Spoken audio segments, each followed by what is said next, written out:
Hi everyone, welcome back to our channel. आज है Himachal Pradesh exam preparation की क्लास 17 और इस क्लास में हम डिस्कस करेंगे स्टैटिक जीके से रिलेटेड इंपॉर्टेंट क्वेश्चंस।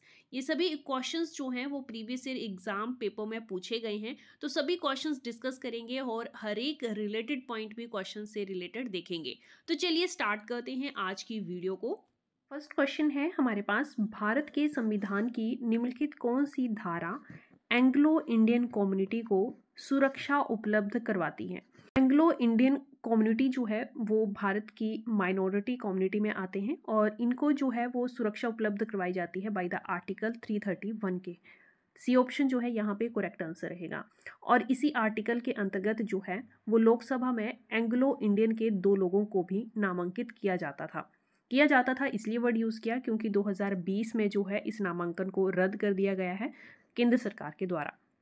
पहले 2 लोगों को नामांकित किया जाता था लोकसभा में, बट 25 जनवरी 2021 को ये नामांकन जो है वो रद्द कर दिया गया था। और आर्टिकल अगर 333 की बात करें तो विधानसभा में भी इनको जगह दी जाती थी, मतलब इनके लिए जो है वो सीट रिजर्व होती थी। वो आर्टिकल है 333 और आर्टिकल जो लोकसभा से रिलेटेड है वो है 331। अब बात हुई है लोकसभा की, तो थोड़ा डिटेल में लोकसभा के बारे में भी देख लेते हैं कि लोकसभा की मैक्सिमम कितनी सीट्स होती हैं, प्रेजेंट टाइम में कितनी सीट्स जो हैं वो फिल हैं और वर्तमान में लोकसभा के अध्यक्ष कौन से हैं।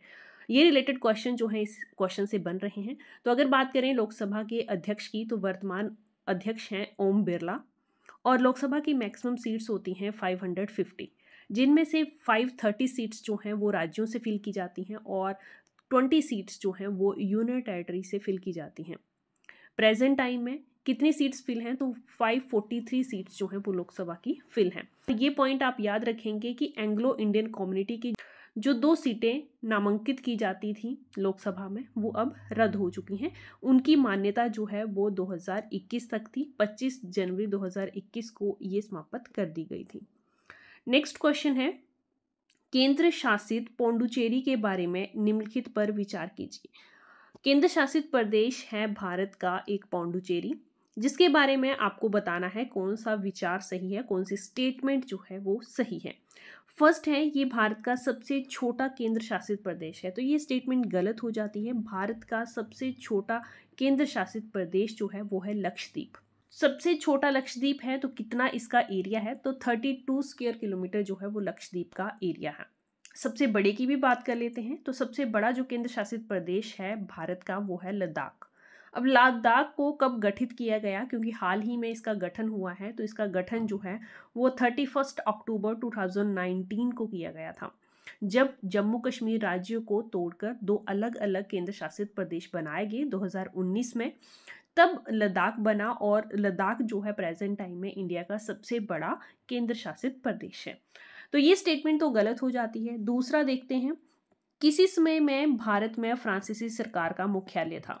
ये स्टेटमेंट बिल्कुल सही है कि पौंडुचेरी में फ्रांसीसियों का कब्जा रहा है और 1954 में फ्रांसीसियों से इसे आज़ाद करवाया गया और पौंडुचेरी में ही फ्रांसीसी सरकार का मुख्यालय हुआ करता था। तो सेकंड स्टेटमेंट बिल्कुल सही है। और एक और बात जो इस स्टेटमेंट से हम रिवाइज करेंगे कि पौंडुचेरी को जो है भारत का छोटा फ्रांस भी कहा जाता है। फ्रांसीसियों का यहाँ शासन रहा है, तो भारत का छोटा फ्रांस जो है वो पौंडुचेरी को कहा जाता है। पौंडुचेरी को भारत में कब मिलाया गया था, ये क्वेश्चन भी यहाँ से बन सकता है। तो डेट आपको याद रखनी है, 1 नवंबर 1954 को जो है वो भारत में विलय हुआ था पौंडुचेरी का। कितने साल जो शासन किया है फ्रांसीसियों ने पौंडुचेरी पे, तो 138 ईयर जो है फ्रांसीसियों का शासन जो है वो पौंडुचेरी पर रहा है। नेक्स्ट है, उत्तर में ये बंगाल की खाड़ी तक है। ये स्टेटमेंट गलत है, ये बंगाल की खाड़ी तक फैला नहीं हुआ है। नेक्स्ट है, इसमें लगभग 77 बड़े औद्योगिक उपक्रम हैं। ये स्टेटमेंट भी सही है। यहाँ पे इंडस्ट्रियल इंटरप्राइजेस जो है वो 77 हैं, आसपास इतने हैं।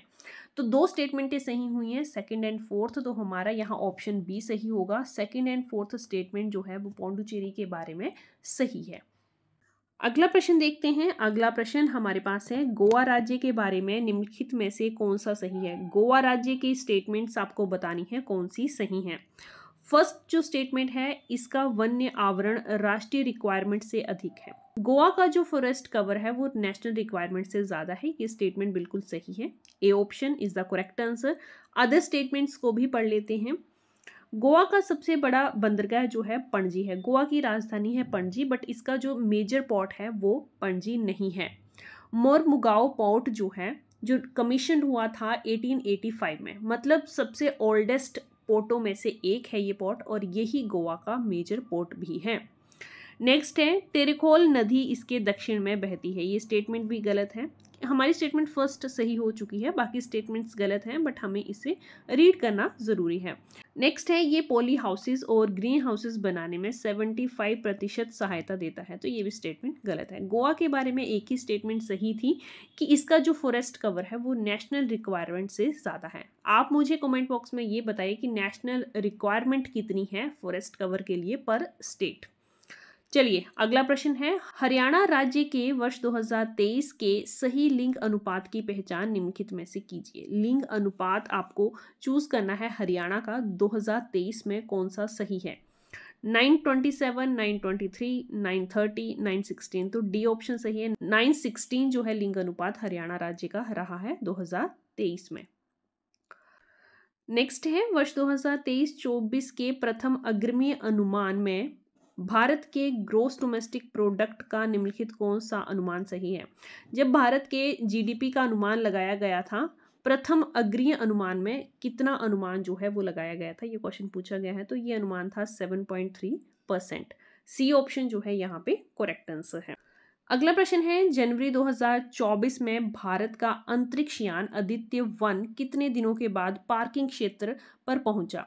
कितने दिनों के बाद पहुंचा था आदित्य-1 जो है, L1 जो है वो कितने दिनों के बाद पार्किंग क्षेत्र में पहुंचा था, तो ये पहुंचा था 126 डेज के बाद। ए ऑप्शन यहाँ पे करेक्ट आंसर होगा। इंडिया के स्पेस क्राफ्ट के बारे में बात कर लेते हैं, कब इसको लॉन्च किया गया था और किस तरह का ये मिशन रहा है, किसने इसे लॉन्च किया था। तो इसको लॉन्च किया गया था 2 सितंबर 2023 में।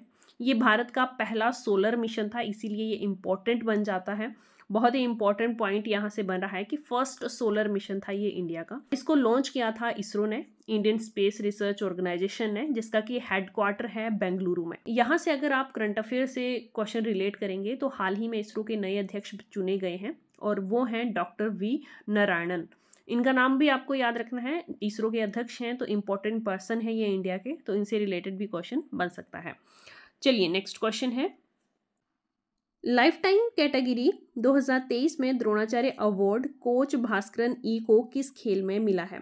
कोच भास्करन जो है वो किस खेल से संबंधित है, ये क्वेश्चन पूछा गया है। तो भास्करन ई जो है ये एक कबड्डी कोच है। डी ऑप्शन करेक्ट आंसर है। इन्हें 2023 में द्रोणाचार्य अवार्ड से सम्मानित किया गया और इन्हें मिला है 2023 में लाइफ टाइम कैटेगरी में अवार्ड। द्रोणाचार्य अवार्ड जो है वो 2 कैटेगरीज में दिया जाता है, लाइफ टाइम कैटेगरी और दूसरी होती है रेगुलर कैटेगरी। इनके साथ 2 अदर कोचेस को भी लाइफ टाइम कैटेगरी में 2023 में अवार्ड दिया गया था।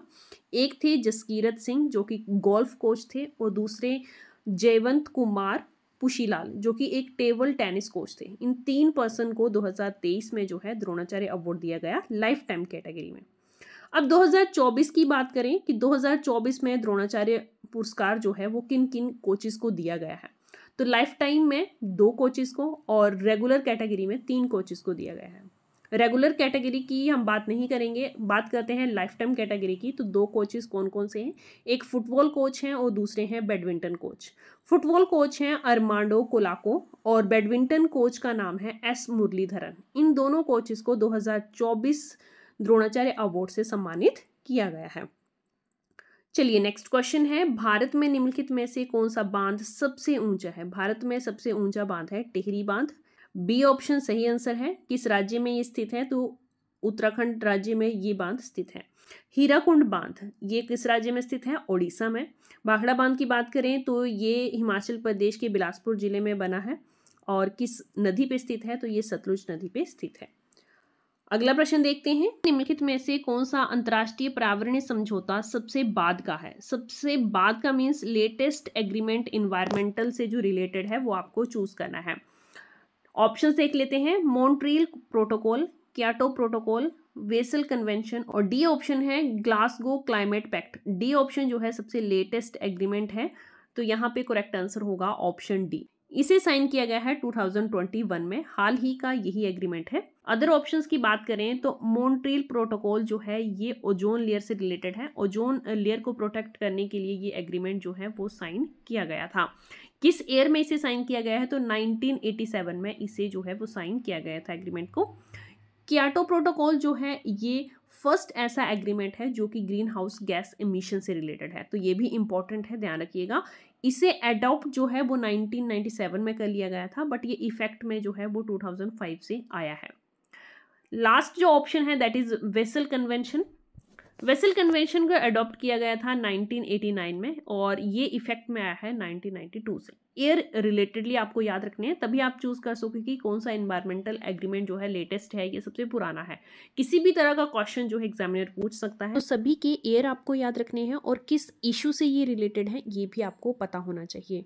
यहीं पे आज की वीडियो क्लोज करते हैं। आई होप ये वीडियो आपके लिए इन्फॉर्मेटिव रही होगी। वीडियो अगर पसंद आई हो तो लाइक ज़रूर कर दें। Thanks for watching.